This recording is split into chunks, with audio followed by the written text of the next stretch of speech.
Fala pessoal, tudo bem com vocês? Bora atualizar um pouco mais sobre o Timão, porque os reforços começam a pintar, pelo menos as negociações, pelo menos os nomes começam a surgir. Nem sempre nomes que agradam o torcedor, por isso eu quero saber de vocês. Estamos falando de um volante que foi comparado a Toni Kroos no começo da carreira. Eu vou falar sobre ele. E também o goleiro Hugo, aquele ex-Flamengo, que divide opiniões. Chega mais, eu sou o Chico Garcia, inscreva-se no canal e vamos juntos!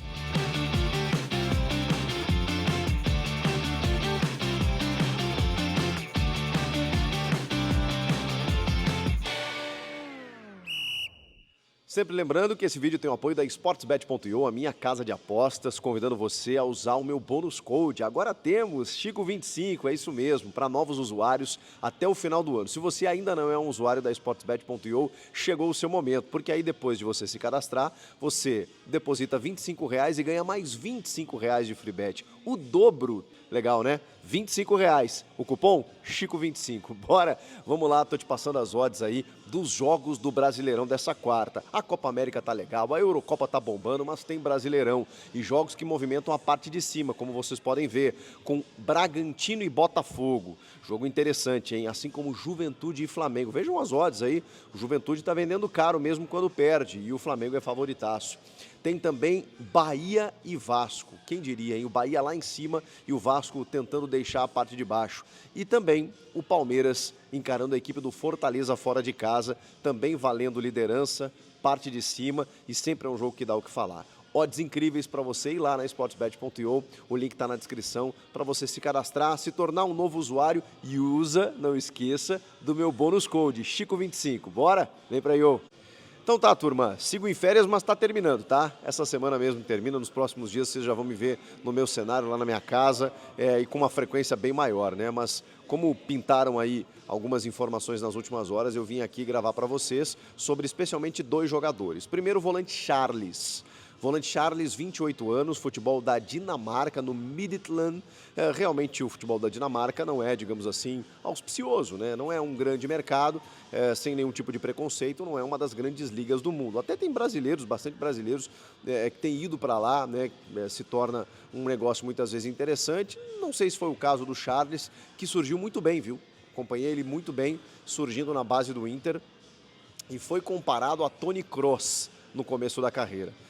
Jogava, pelo menos quando surgiu, né? Cabeça erguida, passes longos, mas foi muito mais pela semelhança física, uma característica, né? Branquinho, alemão, aquela coisa toda, meio comparado ao Toni Kroos, do que propriamente o futebol. Mas ele surgiu bem, repito, chegou no time profissional do Inter muito cedo, mas aí depois começou a oscilar e acabou não sendo tão aproveitado. Foi emprestado ao Ceará, depois o Ceará adquiriu ele, né? Por um valor até bem inferior, assim, né, dos grandes mercados, grandes nomes do futebol brasileiro, 3 milhões de reais, alguma coisa nesse sentido.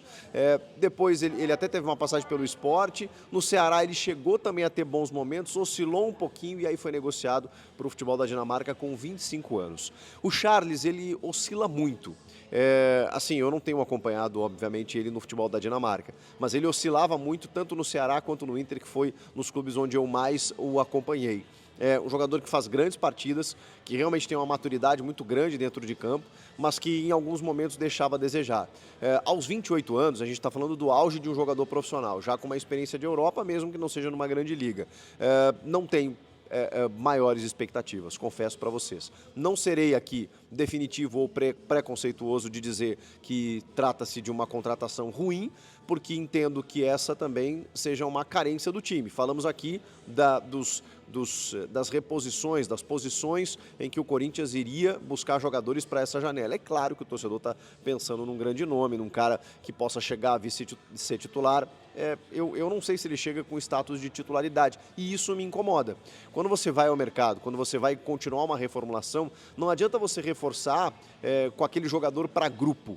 E eu não estou dizendo que isso vai acontecer. Pode ser que o Charles chegue aqui e seja titular. Eu só não consigo precisar isso para vocês. O Charles chega, veste a camisa, sai jogando.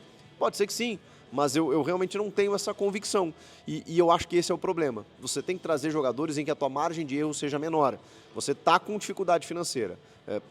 Realmente a dificuldade ela existe. Você precisa ter criatividade nesse momento e você precisa contratar porque as reposições, as opções, elas não são alvissareiras para o técnico Antônio Oliveira.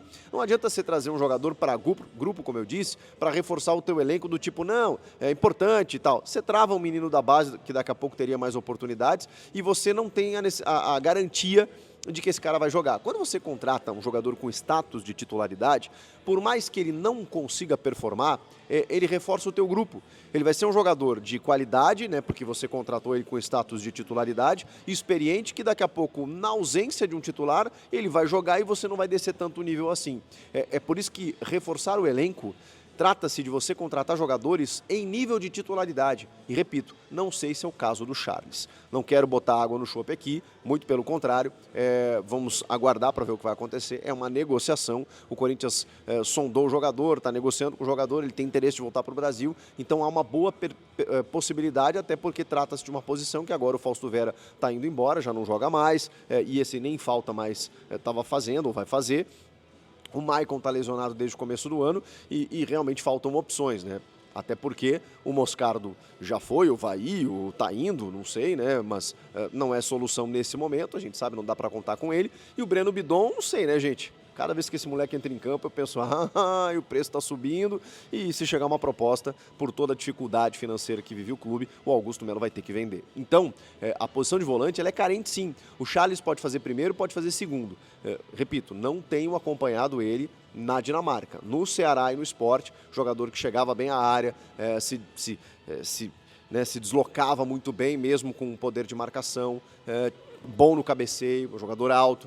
Então, assim, ele tem algumas valências interessantes, embora algumas oscilações técnicas. Tomara, né, porque a gente sabe que ao vestir a camisa do Corinthians, o peso ele se torna significativo. Então, vamos aguardar também, repito, não vou ser definitivo em relação a isso. Agora, para o gol, tem uma informação do Hugo Moura. O Hugo, que surgiu com 20, 21 anos no Flamengo, assumiu até a titularidade na saída do Diego Alves. Em alguns momentos ele foi alçado assim com grande status e depois deu aquela deslumbrada natural, goleiro do Flamengo, saiu jogando, né, num jogo contra o São Paulo, em que acabou perdendo a bola na Copa do Brasil, isso custou eliminações do Flamengo, né? Não foi uma nem duas vezes que ele fez isso, foram várias vezes. Ele teve algumas falhas gritantes, algumas falhas importantes em que o torcedor começou a pegar no pé, ele se inviabilizou com a torcida e ele teve que ser negociado. Está jogando emprestado no Chaves de Portugal e agora está retornando. E é uma negociação que é muito parecida com o que o Flamengo queria fazer com o Mateuzinho. É que a gente tem que entender que tem muito Flamengo nessas últimas jogadas do Corinthians, né? É o CEO, por conta do Fabinho Soldado. O Fabinho Soldado tem grandes conexões com o Flamengo ainda, né? Então ele busca, pelo menos, né, com jogadores, com profissionais que ele tem contato, né, conseguir viabilizar algo hoje para o Corinthians. E aí a gente começa a entender o tamanho do Fabinho Soldado. E por que o Thiago Gasparino do Cifute acabou sendo desligado, por que o Rubão acabou saindo, porque o Fabinho concentrou tudo. O Augusto deu poder ao Fabinho, eu não estou nem criticando isso, eu estou apenas constatando. Fabinho Soldado hoje tem um poder dentro do clube muito interessante, muito importante, a ponto de indicar pessoas e fazer contratações, fazer movimentos. E é ele, mais uma vez, que está por trás dessa negociação de Hugo Souza, que agora está bem mais maduro, tem uma rodagem de Europa também, é um jogador que sabe jogar com os pés, mas ao mesmo tempo, muitas vezes, acaba se atrapalhando. Mas é um goleiro que, assim, eu vejo alguns benefícios e alguns problemas. Acho que ele é um goleiro mais pronto, mais preparado do que o Matheus Donelli, ao mesmo tempo que lamento por chegar um goleiro sem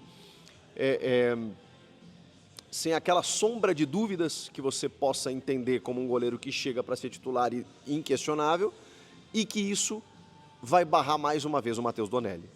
Porque como ele tem um contrato até o final do ano, e inclusive que se o Flamengo puder vender ou precisar vender ele até o final do ano, o Corinthians pega 10% de uma taxa de vitrine e perde o jogador, e até por isso, pelas informações, o Corinthians estaria atrás de um outro goleiro, mais experiente ainda, porque, né, só tem o Donelli, tem o Felipe Longo, só tem jogadores da base agora, perdeu o Carlos Miguel e o Cássio numa tacada só, então está tendo que reforçar o setor com jogadores um pouco mais cascudos, né? Porque a temporada é longa e as fases mais decisivas, mais complicadas, elas nem chegaram. E a gente está falando de um clube que vai lutar para não cair, pelo menos é o que se avizinha, se apresenta, até o final da temporada. E aí você precisa ter um estofo muito grande, você precisa ter um cara experiente por ali. Será que o Hugo vai segurar essa bucha? Será que o Hugo não vai barrar o Matheus Donelli? Será que o Hugo é tão inquestionável assim a ponto de ser contratado ou precisar ser contratado nesse momento? Por que não ir direto? É só uma pergunta, tá?